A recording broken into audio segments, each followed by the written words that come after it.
everybody, welcome to my YouTube channel Easy Mathematics.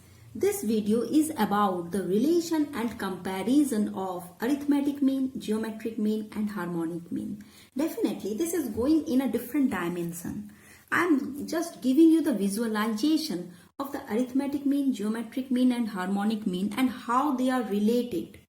So at first let us start with a very simple example.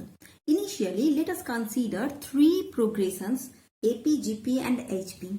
Let A is the first term and B is the last term for all these AP, GP and HP. So the corresponding middle term is capital A, capital G, capital H, which are the respectively arithmetic mean, geometric mean, harmonic mean. How to find out these three, that we know. So let this one is an AP, this is your GP and this is your HP. Here A is 2, B is 8, that we consider. So now if it is so, then we can easily calculate our A, G and H. So A is 8 plus B by 2. For this particular example, it is 2 plus 8 by 2 is 5. G is root over of AB, that is 4. And H is 2AB by A plus B, that is 3.2. Now, if we plot this one, now just think of, if we plot this one, so just look at this picture. If we plot these three things in the picture, then what we will find out? So in respect to n and Tn, n is the number which will be progressing. That means for n is equals to 1, 2, 3, we will find out the first term, second term, third term, like that. So if we will do so corresponding to the x-axis we plot n, corresponding to the y-axis we plot Tn. So if n is equals to 1, then we will find out the first term, that is A1. And here it is given the first term is A. So this is your 1 and this one is A. According to the given problem, it should be 2. Now for corresponding to 2, that means 2 is the second term. That is your either AM, that is arithmetic mean, or geometric mean or harmonic mean, depending upon the progression. So that I will consider next. But before that, let us do the n. When n is equals to 3, we will get the third term A3, that is given it is B. That is equals to 8 for this particular example. This is 2 and this is 8. Now, arithmetic mean, as per our calculation, we will find out it is 5. So, if we plot this one corresponding to 2, if we plot this one, so this is the length 5. So, this point is the arithmetic mean. That means this total distance is 5. If we plot the geometric mean, then it is 4. So, definitely it is below here, but in the same line. And if it is harmonic mean, then it is 3.2. So that definitely below this one. So from here, if we just plot all those things in this graph, then what we will verify from here, that for the same first term and the last term, if we compare the A, G and H, then we will find out the highest value for A we will find out and the lowest value for H we will find out. And we can come to the conclusion that A is greater than G, greater than H always. If your first term and the last term same, corresponding to the same first and last term, we calculate AM, GM, HM, then always we will find out A is greater than G is greater than H. But sometimes you will find out, not sometimes, always you will find out in your book it is given with equal to sign.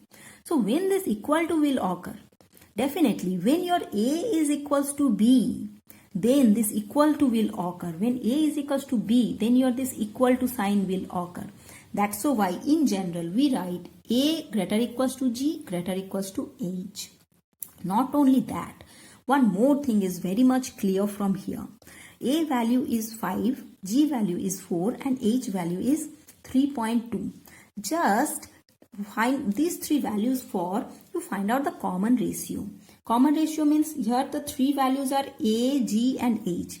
If A you have think of the first term, G second term, H third term, then the common ratio between these three terms we will find out G by A and H by G. If we do so, and here G value is 4, A value is 5. See, then H value is 16 by 5, that is 3.2. Its fractional form is 16 by 5 and G value is 4. If you simplify, then we will find out both are same. Very magical. What does it mean? That A, G and H are in GP. Yes. Your A, G and H are always in GP. That is a very much important relationship between the A, G and H. One more thing I want to say that you just observe the graph. Here I have shown that A is under this straight line and these are the two exponential curves are there. So why I have drawn such a curve, this dotted line representing the AP.HP.GP. So can we have a specific idea about which type of graph we can draw from the AP.HP.GP? Yes, we have this idea, but the difference is we are dealing here with the discrete case and the graphs are meant for the continuous case.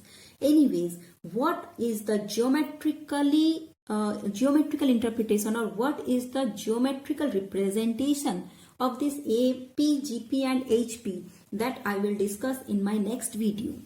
So initially here we discuss some properties for the AM, GM, HM, that means their comparisons. So if A, B and C are three consecutive terms in a progression, then for AP, GP, HP, what we will find out? A, B, C.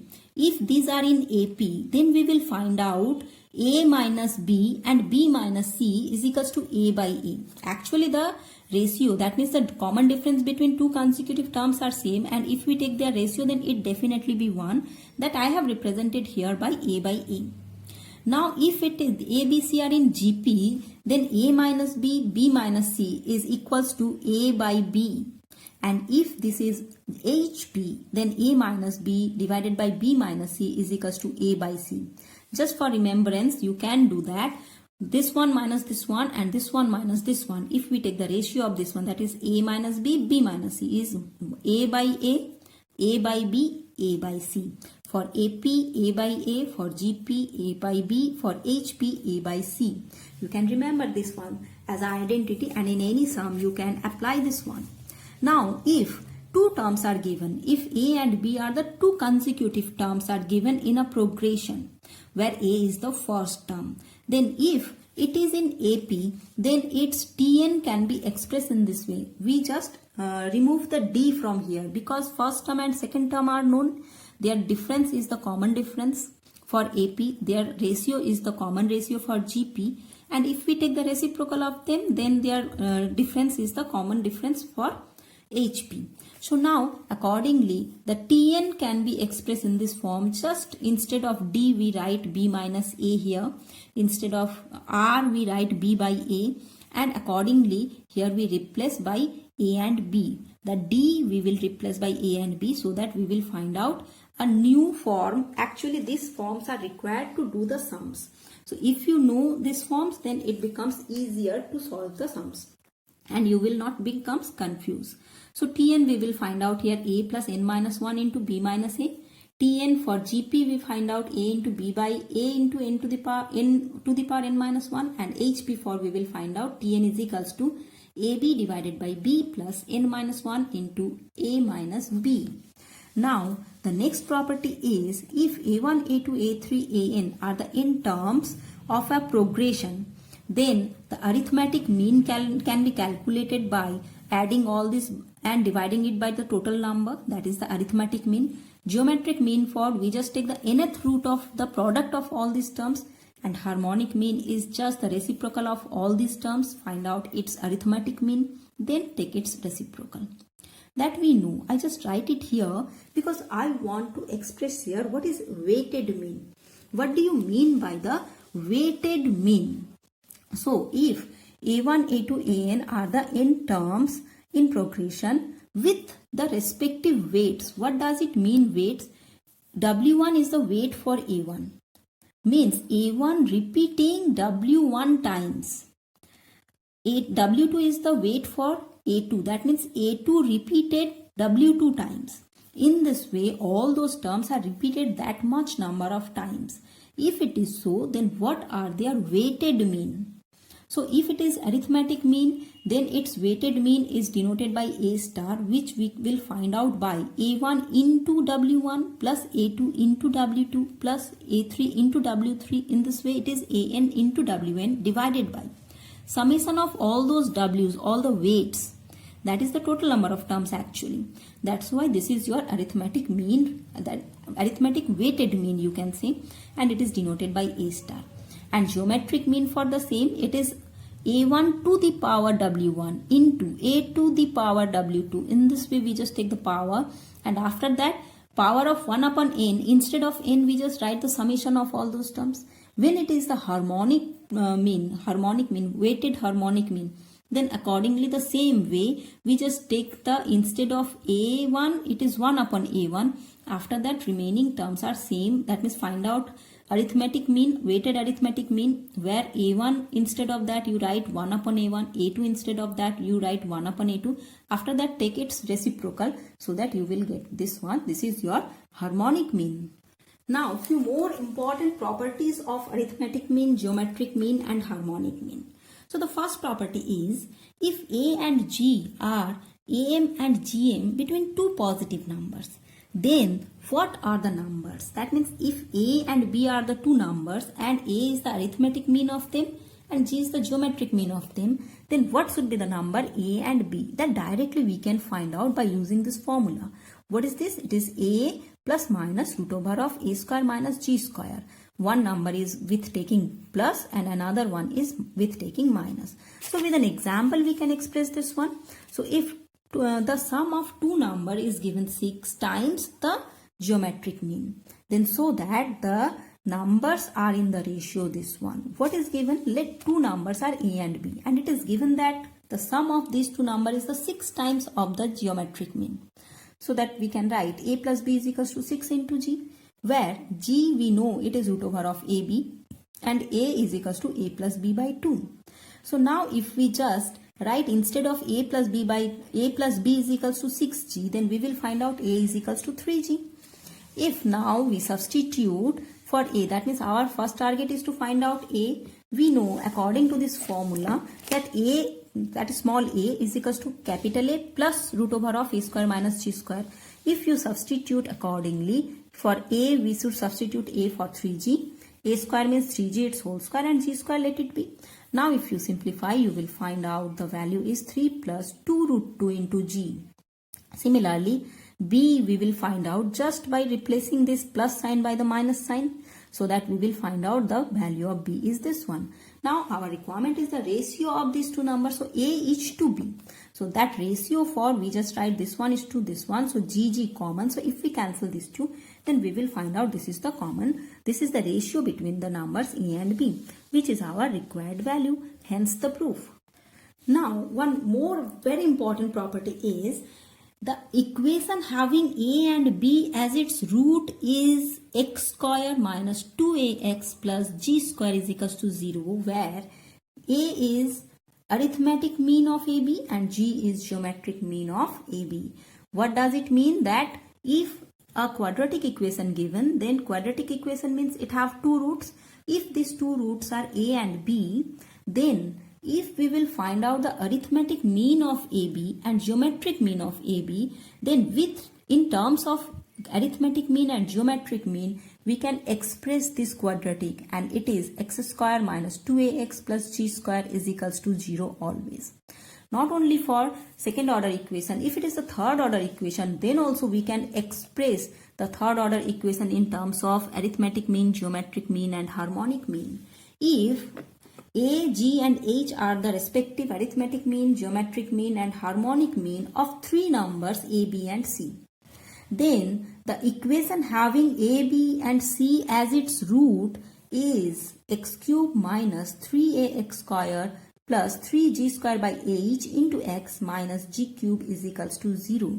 That means if the three roots only for an equation you know, then just by finding out their respective arithmetic mean, geometric mean and harmonic mean, directly you can find out the equation. So one example with we just solve this one, or we just find out this property. The example is, the arithmetic mean and geometric mean of roots of a quadratic equation are 8 and 5 respectively. Then obtain the quadratic equation. So A is 8, B is 5. So their arithmetic mean and geometric mean at first we should find out. So their arithmetic mean, A is m1 plus m2 by 2, that is 8, it is given. And Geometric mean is this one, that is 5 given. 8 and 5 are the respective arithmetic mean and the geometric mean of the given problem. So roots, if we consider as M1 and M2, then we can write in this way. So now the equation should be what? We know if M1, M2 are the roots where the arithmetic mean and geometric mean we can easily find out, then the equation, the quadratic equation can be expressed as x square minus 2ax plus g square is equals to 0. So that a means 8, g means 5. So that if we substitute the value, we will find out it is x square minus 16x plus 25 is equals to 0. So which is the required quadratic? So it is so very simple, I think. If you know the arithmetic mean, geometric mean and harmonic mean, then you can construct a second order, third order, in fact any order of equations. But you should know the relationship between them. That relationship you will find out just by the relationship between the roots and the AM, GM, HM. For that relationship, I have a video in my channel. If you search for that video, you will find out this relationship, how we relate the roots and the AM, GM, HM of their roots, so that you can calculate any order equation. Now one more problem we should solve for AM, GM, HM. So if it is given that A1, A2, B are in AP, A, G1, G2, B are in GP and A, H1, H2, B are in HP. Then so that A1 plus A2 divided by H1 plus H2 is equals to G1 G2 by H1 H2. How to prove this one? So here we just apply the formula that in between any two number given, we should insert two arithmetic mean, two geometric mean and two harmonic mean. So according to that formula, we have those formulas in our previous video. So according to this formula, we will find out A1 A2, G1 G2 and H1 H2. After finding out this one, what we will do? We just add these two. After adding these two, we will find out this. So in simplification, we will say that it is H1 plus H2 divided by H1 H2 is equals to A plus B divided by AB. Now if we add A1 A2, then we will find out it is A plus B, and if we multiply G1 G2, then we will find out it is A into B. So that here instead of A plus B, we substitute capital A1 plus A2, and instead of AB, we should substitute G1 G2. After this substitution, we will find out it is H1 plus H2 by H1 H2 is equals to A1 plus A2 divided by G1 G2. Now just by cross multiplying and adjustment, we will find out the desired quantity. So hence the proof. Now here is a question for you. So a tricky question is this one, I think. I just want to see that all of you can able to solve this one. So the question is, if A, B, C are in HP, then e to the power minus a to the power minus 1, e to the power minus b to the power minus 1 and e to the power minus c to the power minus 1 are in what? AP, GP or HP or none of these. So this is your question. I hope you can apply your knowledge of AP, GP, HP and able to solve the question. And I need the answer in the comment box. Stay tuned. Have a nice day. And I think you enjoyed the video. So thank you all.